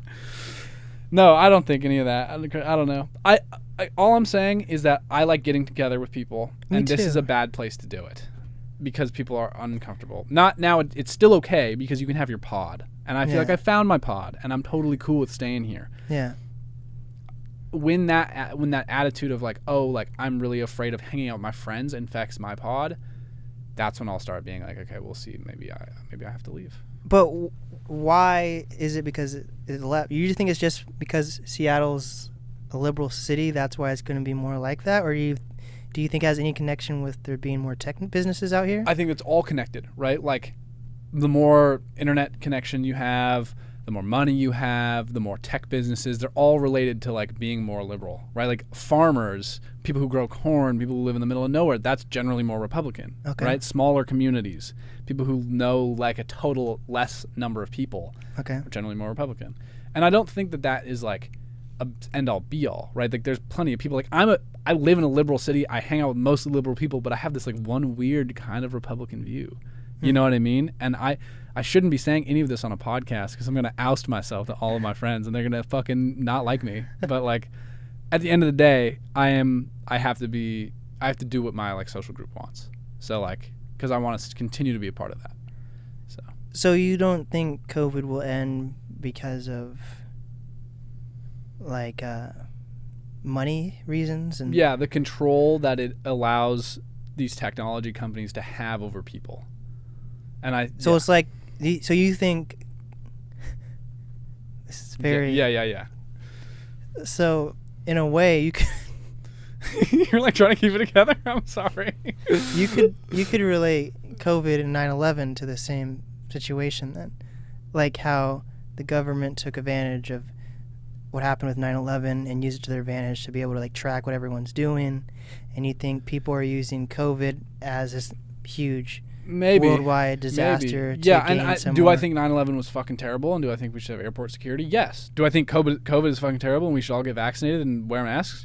Yeah, sure. Like, maybe not to the extent that we do, but I think that like the safety measures are real. But you know people who've had COVID, right? I don't. See, that's. Do you? Yeah. Who do you know? I know people who've like died Yeah. Yeah, See, so I that's- don't. So I don't. So that's what I That's think. the difference. Like, that's the once I difference. know somebody who's died from it, then my entire viewpoint will shift. Right? Yeah, but that's why COVID's so effective right now. Not enough people, even though a lot of people have died from COVID, Yeah. not enough people know people that have died from it. And then once it becomes that serious, it's going to be too late. And then I once see. people I freak see. out to that extent, then if you think the government will already have those things I don't set even in think place. I know. don't think it's individual people, right? I think it's just like we're all kind of like one amoeba. We're like the human amoeba. We're all connected to each other. What and we're- about this? Do you think your technology idea, Okay. is this just the American bubble, or do you think this is going to affect like how the I have world no sees idea. it? I don't even know if what I believe is true, bro. I don't fucking care. I just try to live my life and be nice to the people around me. Yeah, At the end of the day. you seem like a nice, good guy. Okay. Like I'm just interested in your ideas. But I feel like I'm not like judging I'm not you. like gonna like die on a stake for my ideas. If Yeah. that makes sense. Like my people in my social circle like come before any of my like ideological ideas, and I think that is an important thing to say because I'm not like trying to stir the pot. Right. You know what I mean? Like in general, I don't know. But overall, you've had some dope stuff. You've done some dope stuff during COVID. Like you picked up Sure. parkour, you picked up rock climbing, Yeah. you made some dope Coping music. mechanisms.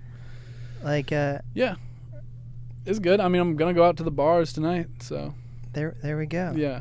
Do you go to local shows at all just to go? I might go to the Fremont Friday. It's probably over by now. Oh shit, what time? It's getting dark. But There's no light in here. yeah, I don't know. Fremont's Friday, I haven't been to a single one. I'd like to Really? go, but then Martial law that band. cautiousness, you know. Yeah, right, exactly.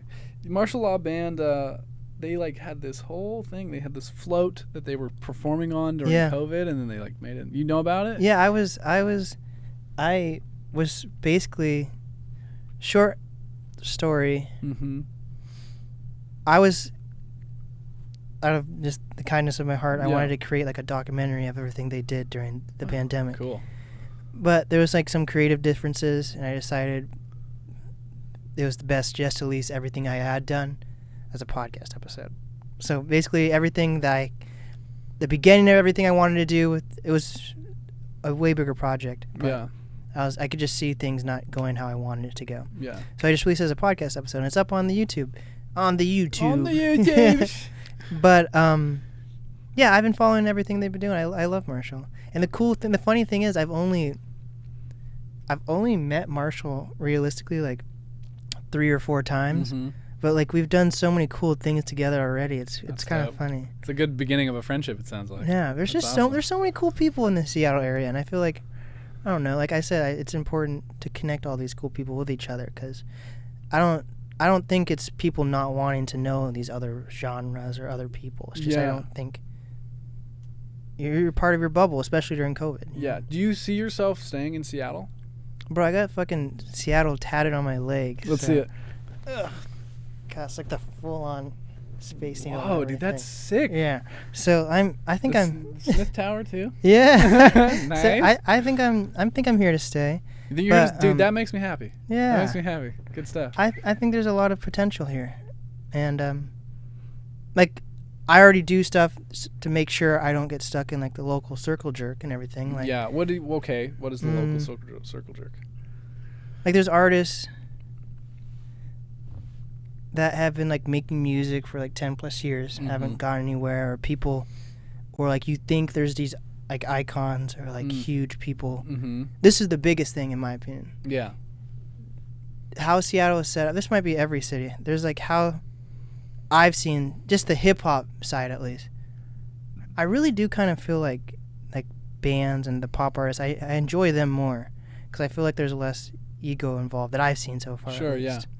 But for the hip hop at least, like I've always heard of like all these like major like icons or gatekeepers in Seattle. Yeah. And I've talked to these and I've talked to a lot of these people and yeah. I'm like, you guys are cool, but you're just normal people and you don't have any answers that I need to become successful. right. So well, that's the thing is nobody knows what the fuck's going on. in Seattle at least. In LA, No. I feel like other cities have a better idea when it comes to like if they're not going to be like when I went to LA at least, there were artists.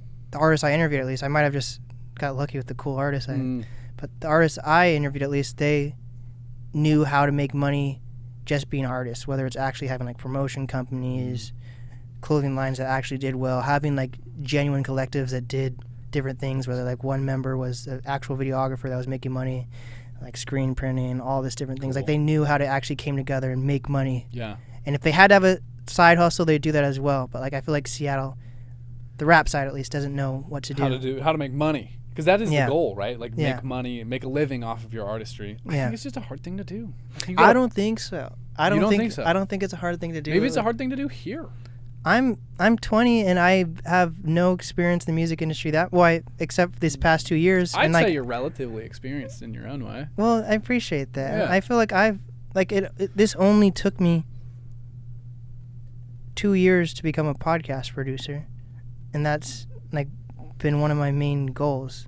But this So- is the beginning of like a podcast, right? Like you're still at like Very true. right? Like Very is true. Is that where you feel like you're at, or do But you the thing how is- far do you want to take this? That's the thing. I feel like people get stuck with what they want to do, and then they kind of get tunnel vision and they realize it's not working, but they've put everything into that. Yes. So they fuck themselves, whether they haven't gone to college or they went to college for something that they didn't Like, love, so yeah. they have that debt, but they still want to be an artist or whatever it is. Yeah. Like there's so many like things, there's so many excuses, but there's also a lot of things that are genuinely like, how do you work around that shit? But like, I created the podcast as like a resume. That was the only thing I really created it for. So anything I've done since then is a plus. But I know I want to be in media, and this is like a genuine like media job. Yeah. So, but like, isn't it crazy? What the fuck just turned off? That's dope. Yeah, you should figure out how to turn that off sooner. Yeah, but it won't pick up at all. But for people that aren't in the studio, there's like this humming, and now it's gone, and now it's I didn't even notice it. Now that it's gone, I'm like, yeah, God. I feel like that's craziness. yeah. But yeah, I created the podcast because I wanted to be in radio Mm-hmm. until I realized radio was not what I wanted to do. But I literally created my podcast because I didn't want to go to school, and I thought I could impress the radio hosts by creating a podcast. Yeah. That's mean- about it. So anything after that is kind of a plus. So if my podcast never blows up, but I'm already doing other cool shit, then cool. I just know I want to be in media, and so far I've learned so much stuff through my podcast. Yeah. Alone, like Yeah. better communication skills, how to do video editing, how to do videos, Yeah. how to do graphic design, how to set up websites, how to set up business emails, how to send emails, Yeah. like how to connect with people. Like, Dude, I feel like this is the outside perspective, but I could see you riding this thing to the top. yeah, You know? I hope so. That would be dope. But like, Yeah. I don't want You're not anyone. like tied to it. Right. Yeah. Right. That's how I the felt thing. about my musical journey. Was Mm. I was like writing it, and then at a certain point I was like, dog, I gotta jump ship on this. But it's not sad for you though. Not even a little bit. But so did you ever feel like you were 100% into it though? Yeah. Yeah, when I was 23 and a half, maybe 24, early 24. I'm 25 now. Mm-hmm. I was sold. I was like, this is what I want to do. I'd worked a couple jobs out of college, and I was like, you know what? Like, this is it for me. Like, I'm going to be a musician. I'm going to put all my eggs in one basket. So I did. I sang this whole album. And I put it out on Spotify, just whatever. And because I didn't really know how to promote. Like, a promotion has never been never been that passionate about it. And it's a super important part of the musical process, right? Like, the reason I listen to something or the reason I watch something, it doesn't even matter if it's that good. It's because it's like a connection. Like everyone, like, oh, like 20 million people have seen this. Like, there's some value there, right? Like, and the more popular something is, in a sense, like, doesn't even matter what it is, the more value it has, because that allows you to connect with other people's experience more, right? If you spend your entire life watching videos on YouTube that have one view, you can't talk to anybody. You'll be like, you want to like watch, hey, you seen that Minecraft video, videos? right? Like, Whatever it is. like, but that goes for like anything. Like if you do a completely different thing, that could be interesting too in a way. I don't know. That's just kind of how I conceptualize it in a very unclear way. But yeah, I think, Do you think you lost friends because you were so focused in music? I did. Okay. I did. Well, I didn't lose friends, but I put unnecessary stress on relationships that I wish that looking back, well, it's the lesson that I learned was that like people come first. Like, the people are the reason have any success in the first place, right? Like you never are successful on your own. It never, ever happens. There's the people who are successful were lucky and had the right people around them. And you know what I mean? Just happened. There's so many talented people that just don't have the like magic formula. And you listen to their music or whatever, and you're like, this is fucking amazing. This is better than anything I've heard on the radio. But like, no one's heard of you. Yeah. Why not? And sometimes it's because they're a dick. Most of the time, it's because they're a dick. You know? Yeah. Sometimes it's because they just got unlucky. You know? But or nowadays, they just don't know how to market. Right. So what happened? You released your project on Spotify. I released my project on Spotify. Nobody listened to it. Surprise, surprise. My thought was like, I'll just put this music out. Maybe somebody will hear it. And then they'll be like, hey, like, I really believe in this, but I can see you don't have a marketing effort. Would you be interested in XYZ? Maybe I can help you out. You know, because you put something out there. But there's a million beautiful things that ended up happening from that album. Things never go how I plan, right? Like, so, just, it's just how it goes. But because, do you have a plan or you... Fuck no. See, that's why things aren't going how you plan. What? Baby. Yeah. No, you're right. We'll get this figured out, man. You're right, dog. No, you're right. You're part of the NAST community now. Hey. We got this. Taking care of me. Then what about the Don't Let It Go song? Like, Don't Let Me Go. How did that get successful? So when I was younger, I had a plan and I knew what to do, right? I wanted to there were these YouTube blogs, I spent a lot of time like reaching out to these YouTube blogs, and that was Faded Records picked up, this small EDM label, picked up this song, Don't Let Me Go. They released it, and then it got on Fresh Finds, and then that's how it got all its streams. I saw it on SoundCloud, actually. Like, I listened to your Spotify and stuff, but like when I looked it up on SoundCloud, it was actually under the Faded Records. Yeah. So Faded Records released that song officially. Okay. And then I had a hit before that called Preoccupied. And it was sung with this guy Spencer Shangro. And the reason that song was released under this amazing record label called Chill Trap Records. The guy who runs it, his name's Jonathan. There's not a single other label out there like this. He's so giving to the artists that signed to him. He lives in Barcelona. I had been to a club called Razzmatazz in Barcelona when I was 19, like literally like 5 months before I reached out to this man. I was like, oh, you live in Barcelona? Like, have you heard of Razzmatazz? He's like, oh my God, that's like right next to my house. Oh. So we connected over that like weird in-person kind of situation. Yeah. And I sent him my song and he's like, yeah, dude, this is sick. And he put it on his channel. Oh. Didn't charge me anything. Like, I don't know, like let me release it on my own like stuff. Like he was just the best guy. And then it did like 200,000 streams, and it was like, that was like my first hit. And so from there, I kind of was like, okay, I'm going to just do this. And that worked for a while, but then the landscape changed. I went to college. I was in a serious relationship. Like, my music wasn't my priority. So, and neither was marketing. And I always got into music to, like, express myself and, like, enjoy the, like, creativity side of it. And you don't need to be famous to do that. Right. So that was never my goal.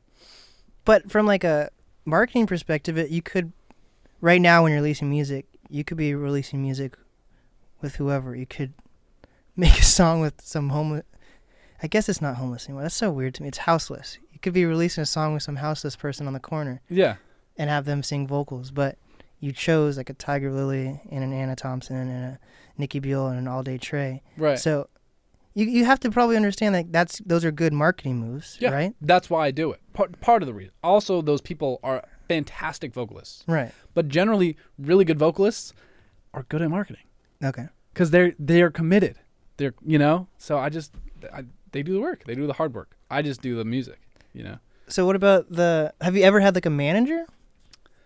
Not really. And why? I don't need it. But maybe you do. Maybe I do. If somebody, I don't know. You know what I mean? Like, I don't know. I really don't know like how, because I guess if I had to think, I'd be my own manager, but I guess there is cost benefits to managers. I don't know. I think a manager more so is when you have too many opportunities to like handle, which I don't. So. But a lot of Seattle artists don't have too many opportunities to handle, and they have managers. They don't need a manager. Or maybe they need a manager because the manager understands business stuff better than they do. Maybe. And maybe that's where you lie. I don't know. What did you say? Or maybe that's where you lie. Maybe you need a manager to help with the business part. I don't know. Maybe. I think the idea of offloading work to somebody only makes sense when you're when you have too much work to do in that area, right? Like if I was doing like 8 hours, 9 hours of music work a day, then maybe a manager would make sense. But right now, I do maybe like 2-3 hours of music a week. I do, like, realistically, like 14 hours of podcasting a day. And it's been that way for like a year.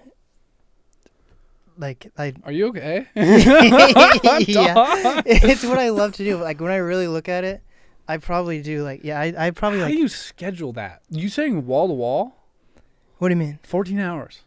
Yeah. Like, no matter what I do, like, it has to do something that impacts my podcast some way or another. Whether that's editing. I'm honored to be here, man. Thank you. But I don't know. Like, when I look back at it, I don't realize I'm doing that. Like, I get anxious when I feel like I'm not. Like, I'll have that 14-hour day of just doing podcasting and realize, oh, shit. And I'll be like, oh, shit. Did I not do something? You know, like, I'll get anxious thinking I haven't done enough even. You know? So, like, I'm in a position where, like, I'm just like, I don't know. That's awesome. But I love what I'm doing. And I feel like a lot of people love what they do, too, but they just don't know. They don't have...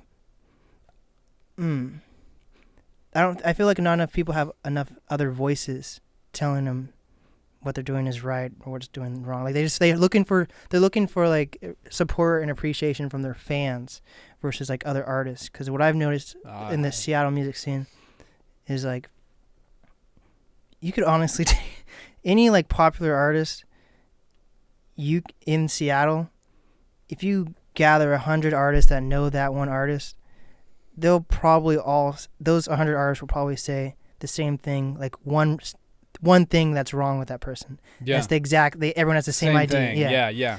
But they all know that artist and they're all friends with that artist, but they won't say that one thing that's on everyone's mind. Well, the thing is, even if you say that to the person, like everybody's there and there's that artist there that, you know, everyone's talking about in this scenario, and everybody's like, yo, dude, like your marketing, figure that out, right? That person may or may not listen, right? And you know what happens? They're never going to be successful. Like, that's the thing. But that's what's so sad to me. But you got to understand that artistic success is not always the goal. But people, if you ask anyone that's performing at concert venues right now, they obviously want to make money and be able to live off their like you don't have to be a Drake whatsoever. Yeah. But like there's just so many little things that I notice that people are just not telling other people. But I'm still like I do what I can to help people. But at the end of the day, I'm still fucking only 20 and only have 2 years of experience. So who am I to tell? Turn 23 and do this for another 3 years, and you will be the guy. You will be the guy. You know what I mean? But I don't know. I think music in Seattle is dope. I just feel like there's so many like simple. It's even outside of music, just in general, people. There's like so many little things people can do to better themselves that people don't tell each other. Well, I think I've written about this recently because I've gotten into writing a little bit. Ooh, that's dope. It is fun. I've been trying to learn how to do the like touch typing where you don't look at your. Oh. I'm terrible at it. I used to just, Those fucking, what are those like in court when they have the person that just. Yeah. That's crazy. That's just insane. Because like it's fun to be able to express yourself in a coherent way, and then you'll be able to share it, that kind of stuff. So, I love writing, but what I was expressing was that everybody kind of knows the stuff that they need to do, especially as you get older, right? Like, you gotta drink enough water, you gotta take care of yourself, like you gotta go for exercise, you gotta like trim your fingernails, you gotta take a shower, brush your teeth, put on deodorant, do your makeup maybe, whatever, take care of yourself, see your friends, make that money, go to your job, whatever, eat healthy, right? Like, express yourself through music. Like, there's a million things that, you need to do at any one moment. And I think that, like, you can only fit so much into your life. So you have to pick, and like... Or I feel like a lot of people are lazy-minded. But maybe, but like there's a balance, right? Like if you go too hard, you will burn out. I'm that guy who burns out. Like I will go hard for months and then I'll have 2 weeks where I have to like do nothing. I don't do that as much anymore. But maybe there's just not enough information for I don't know. There needs to be like outside of actually, because even going to like taking another step to go to like counseling or therapy or Sure. or yoga or whatever it is, Yeah. that's an extra step. Yeah. Maybe there should be something in like the school systems or something where they're like, this is how you should actually delegate your time. Because I feel like people do flounder, and then when they realize I could have been doing this 5 years ago, it would have helped them out. But there's no resources unless you look for the resources. But sometimes it's easy as looking on Google. I think But I don't all know. of the information is there. It is, but It's up to the people. Like, but that comes down to like me growing up on Mercer Island and understanding that versus someone who grew up in a different area and not even understanding those resources are there. So what does it take to help those people understand those resources? Like, there's just so many things that people are simple. There's a sacrifice to everything. Like, if you end up looking at some whatever resource you're talking about, and like, you know, you're talking about there's like making it and not making it and yada yada yada. Okay. That's I don't see the world that way at all, right? Like, the world is not, there is no making it or not making it. There is just what you choose to put in your life. But everyone has goals and aspirations, and they've at deep down, if you can even ask like a 60-year-old what their goals and aspirations were, and they probably had that same goal, and just something along the way they either failed or whatever. Like Maybe, or maybe it's more complicated than that. Maybe like people realize that the things that they aspired to do as kids, it did not make them happy as adults. Okay, that's very true too. Yeah.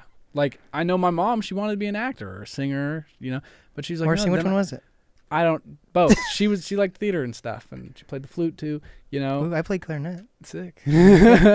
But she got older and she had kids, and then she was happy doing that. And that kid conversation is a whole other thing in itself too, though. Yes. You know? Yeah, it is, you know. So yeah, I think that that's the thing, is like, if you really examine someone's life, what they do moment to moment is what makes up their life. And like, that's how I examine my life, is I think about, what am I doing moment to moment? Like, would I do it again? You know? But a lot of people don't think like that, and then they're just wasting those moments. Like, I think that's smart.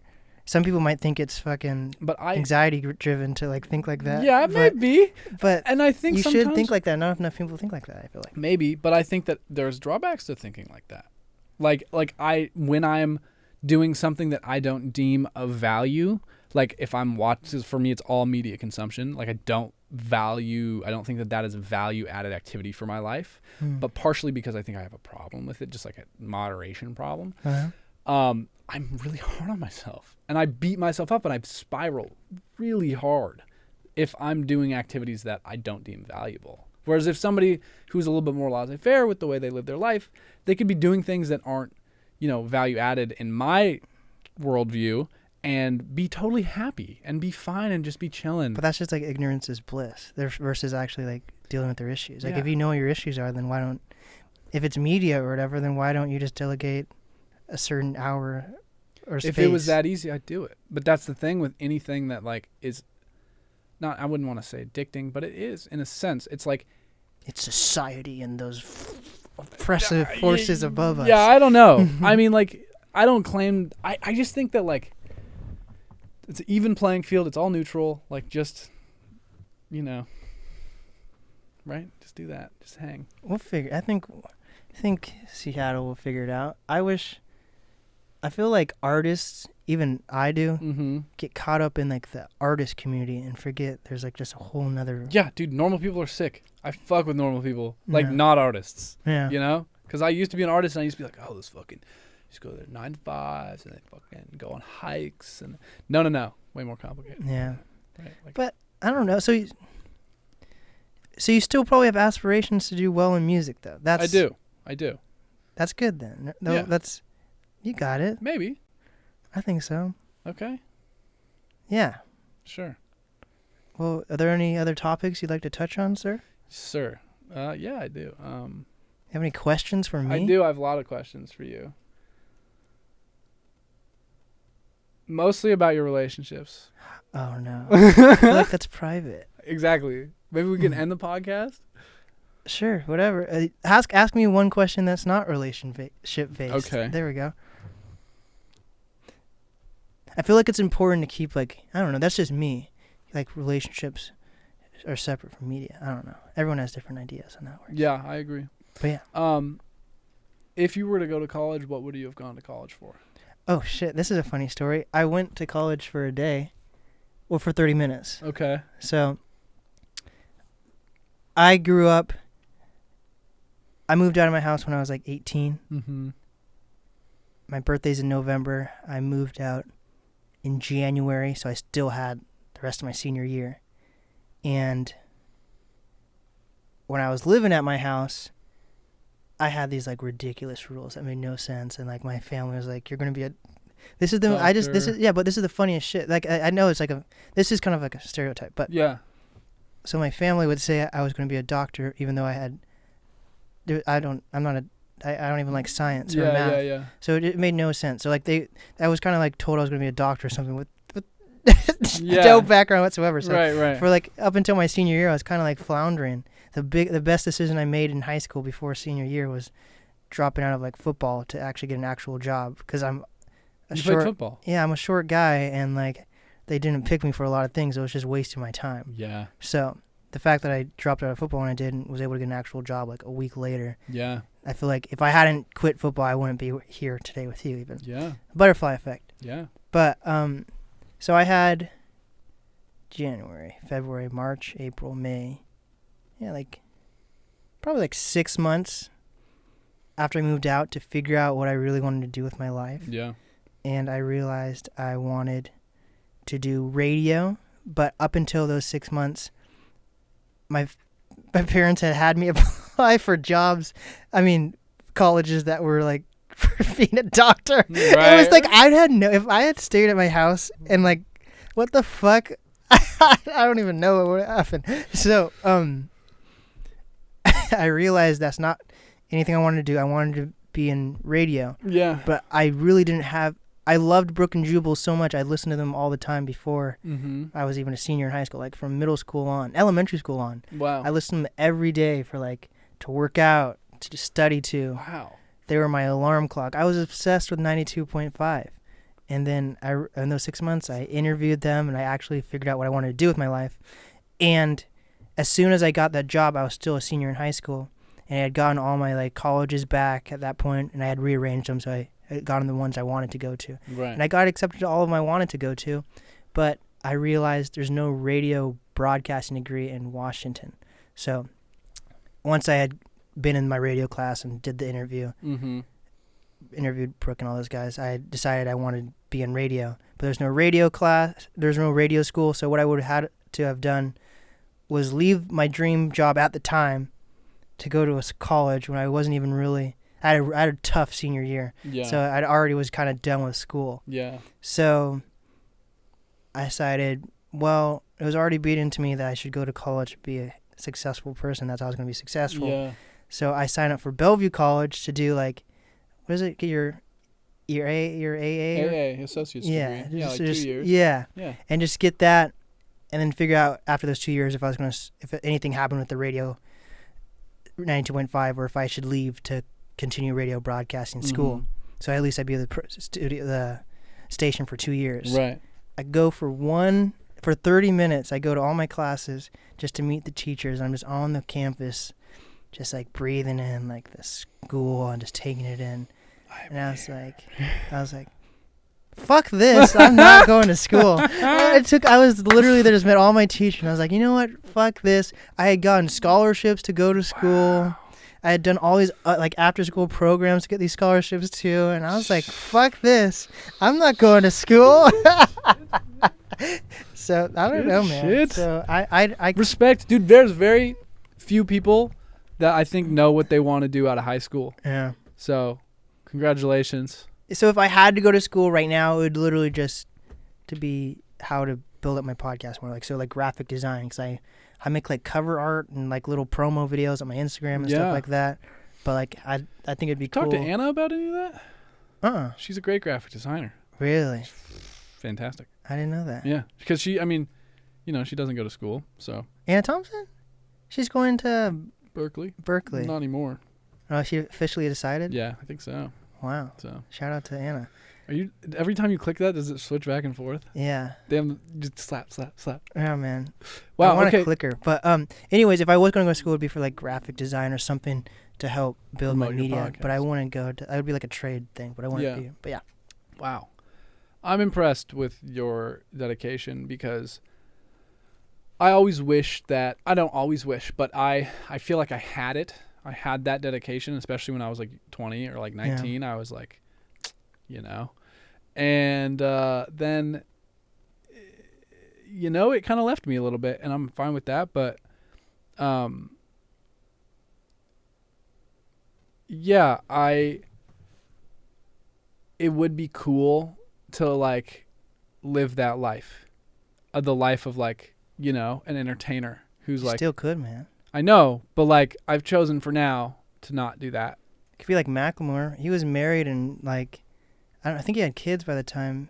I don't know if he had kids, but he was already married by the time Thrift Shop came out. So like, I was talking to Sam Chow, and he's like, I envy Macklemore because he got all his drug shit out of the way and was already settled down by the time he became successful. So that's kind of more my plan. Yeah. Is like I want to have a stable foundation. It's always kind of been like I dated a girl for 6 years. We've broken up like a couple years ago, but that was the only serious relationship I'd ever been in. I like my people. I like the same people. I like sticking with the same people. I'm not like running around. I mean, I love meeting new people too. I just love people. But like, It's important for me to have a solid, I think that is for everybody. Yeah. But like, I want to feel secure with myself because I know that if I get successful, if I get a bunch of attention, it's difficult. It's hard because you have all these opportunities, things pulling you a million different ways. And if you just indulge in that, you can lose yourself. Yeah. Right. And I think that would happen to me. I think I already feel that, and I'm not popular like to the extremes of anybody who's like really killing it. So it's like, It just gets, I feel like when it comes, it's different doing like podcasts. I mean, like artist friends and stuff. Like probably some of my closest artist friends, I probably don't know their deepest, darkest secrets or whatever, But like, I feel like a lot of like my super close friends, it's hard to like, it's not hard, but it can be annoying to meet just like normal friends again, or like being in a new relationship or whatever it is, because I feel like you have to like re-throw up everything. Yeah, you have to tell your story again, and you're like, this just, I don't want to be in this cycle. Why can't you just have the same people around? But like, exactly, that's what I think kind of sucks about like, it doesn't suck, but like, it's a trip to like reintroduce yourself and just delve everything out again. It takes a lot of energy, and there's a reason that like people like the people they're with, and they stay around, they're comfortable with. And I don't think there's anything wrong with that, like unless you're dating like a serial killer or something, and maybe. But bro, relationships and abuse go hand in hand, right? Like, that's so sad. Just how it is. Damn, that's very true. Yeah. Well, it doesn't have to be true, but. No, most. I don't know if most, but there are plenty of very healthy relationships where both. There's a lot of bad ones too, but yeah. There's this guy, and he's pretty controversial, and I don't like the problem that I have. Hitler.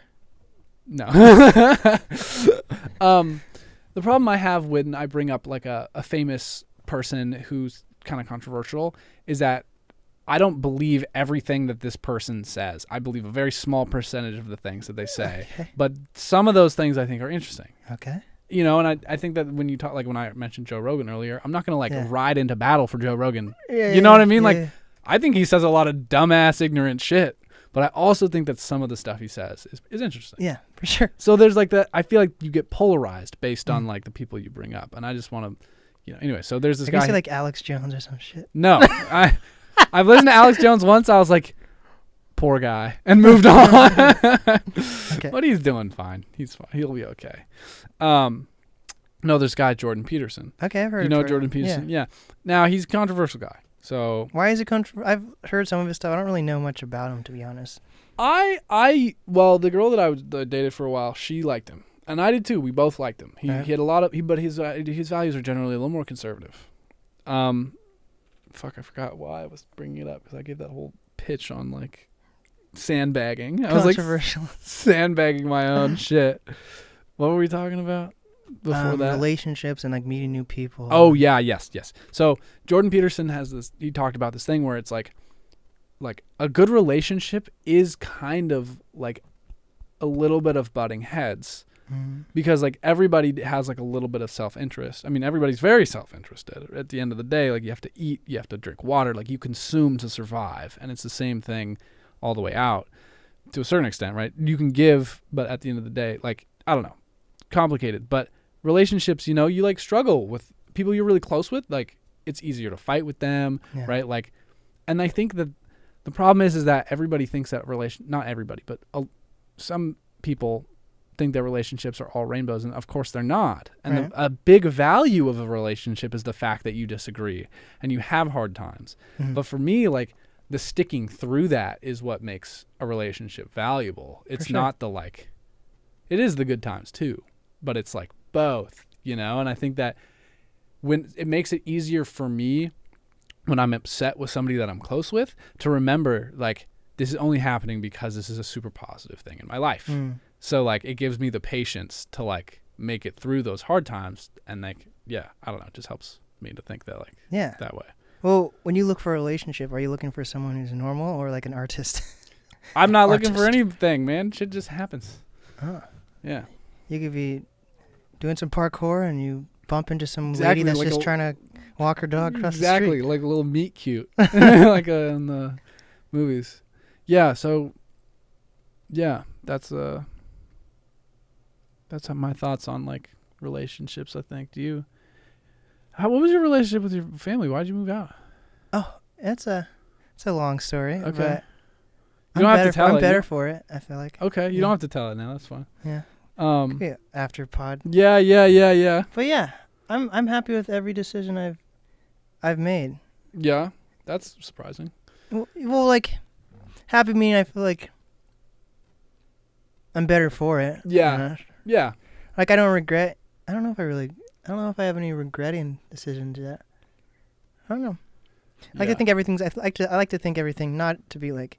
I'm not one of those guys that connects everything together, but I feel like everything is like. It is. Okay. It can be like a butterfly effect. If I hadn't done whatever I did, I wouldn't be. There or here or. Wherever.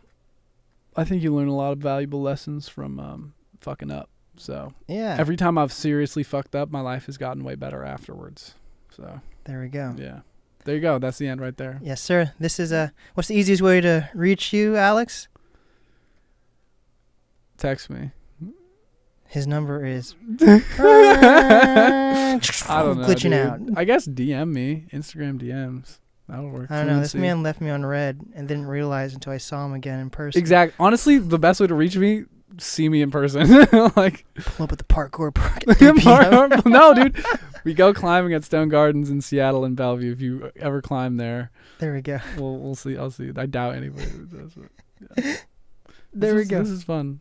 This is the NAST podcast with Alex. Fluencie. Or both. Why not? And we did it. Yes.